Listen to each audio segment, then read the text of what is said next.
In Meditations, Marcus Aurelius said, "Don't waste the rest of your time here worrying about other people unless it affects the common good. It will keep you from doing anything useful. You'll be too preoccupied with what so-and-so is doing and why and what they're saying and what they're thinking and what they're up to and all the other things that throw you off and keep you from focusing on your own mind." In my opinion, Marcus touches on the main issue that holds people back in life: being attached to what other people think of them. So I'm going to explore this idea through a dialogue. In Shinjuku, when the clock strikes midnight, a small bar opens up for a few hours. Few people visit it, but the ones who go know what they're looking for. Tonight, Hamari takes a seat alone, and after a few drinks, she has the following conversation with the bartender. Bartender: "If you're attached to what people think of you, you'll never do anything truly useful." Himari: "What do you mean?" "If you're attached to what other people think of you, you'll never be yourself. And if life has taught me anything, it's that being yourself is the only truly useful thing someone can do." "I don't get it. How is being myself useful?" "True usefulness comes from being what you are. Think about a tree. Its fruits and oxygen are a byproduct of it being itself. The same holds true for us. We do useful things by being ourselves." "But aren't I always myself?" "No, you're getting stuck in the language. Let's look at the tree again. Several things can stop the tree from being itself, such as a lack of sunlight, a lack of water, and lots of competition in the environment. There are obstacles stopping the tree from being, so being yourself is the same as overcoming your own obstacles. And one of the greatest obstacles to being yourself is being attached to what other people think of you." "How does being attached to what other people think of me stop me from being myself?"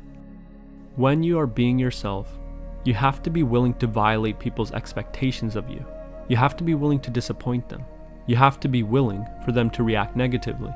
But someone who's attached to what other people think of them is not willing to take that risk, so they end up being who others want them to be rather than being themselves. "I guess you're right, but what can I do? I depend on what people think of me to survive." So you're attached to what other people think of you because you're dependent on their opinion for security. But if your relationship depends on satisfying someone's expectations, it's not a real relationship. You are a prisoner to someone's idea of you. "I guess that's true, but there's still security in a prison." "Yes, but you're in a prison.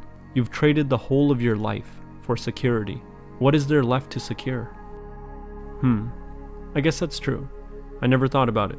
But no matter what I do, or where I go, I'll always depend on people's opinions for security. That's how the world is, isn't it? If you sell water in a desert, does it matter what people think of you? If you can truly produce something of value, their opinions do not matter.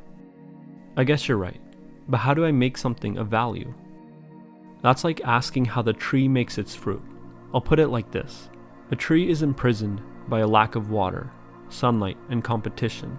When the tree breaks out of these prisons, when it becomes completely free, the fruit is the natural outcome.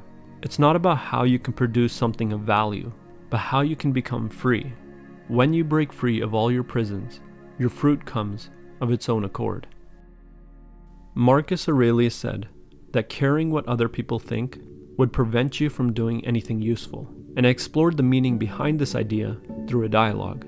The most useful thing someone can do is be themselves, and what we truly are can never be put into words. Whether we think we are good, bad, an artist, or a lawyer, what we are can never be boiled down to a single word. When we say I am a wife, or a mother, or a musician, or a lawyer, we're taking one tiny sliver of our memory and identifying ourselves with it. We're more than our memories. Being yourself is the same as overcoming your own problems, and truly overcoming your own problems is what allows you to help others overcome theirs, which is why true value lies in being oneself. But as long as we're attached to what other people think of us, we will always be what people want us to be rather than being ourselves.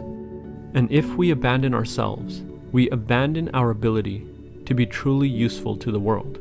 And if we abandon our ability to be truly useful to the world, we abandon what is perhaps the only form of true security.